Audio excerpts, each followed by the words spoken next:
Hello મિત્રો, કેમ છો? બધા મજામાં છે? તો આજે આપણે મીશોમાંથી એક માયક મગાવ્યું તો એનું અનબોક્સિંગ કરીએ.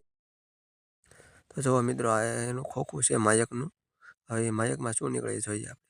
આપણે ખોખાની અંદર એ માયક નીકળ્યું છે. જુઓ મિત્રો, હવે એ આપણે ચાલુ કરીએ. કેવો અવાજ આવે છે, કેવો વોઇસ આવે છે. આપણે તો છે નવું જ લીધું એટલે આપણે કાંઈ ખબર.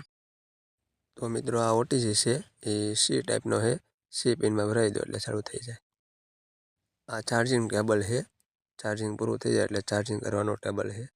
જો હવે નાનો અમથો જ છે મિત્રો. હવે હું તમને માઇકનો વોઇસ સંભાળીશ, કેવો આવે છે સાંભળજો મિત્રો. મિત્રો, કેમ છો? બધા મજામાં છે? તો આજના મારા નવા બ્લોગમાં તમારું હાર્દિક સ્વાગત છે. અને આપણે એક માયક લીધું હતું તો એનો આપણે વિડીયો પણ બનાવ્યો છે. અને અત્યારે આ કપાસનો થોડોક શોર્ટ વિડીયો બનાવી નાખીએ તમને. જો થોડુંક રૂ બાકી હતું એ વીણવા આવ્યા છીએ આપણે. અને હવે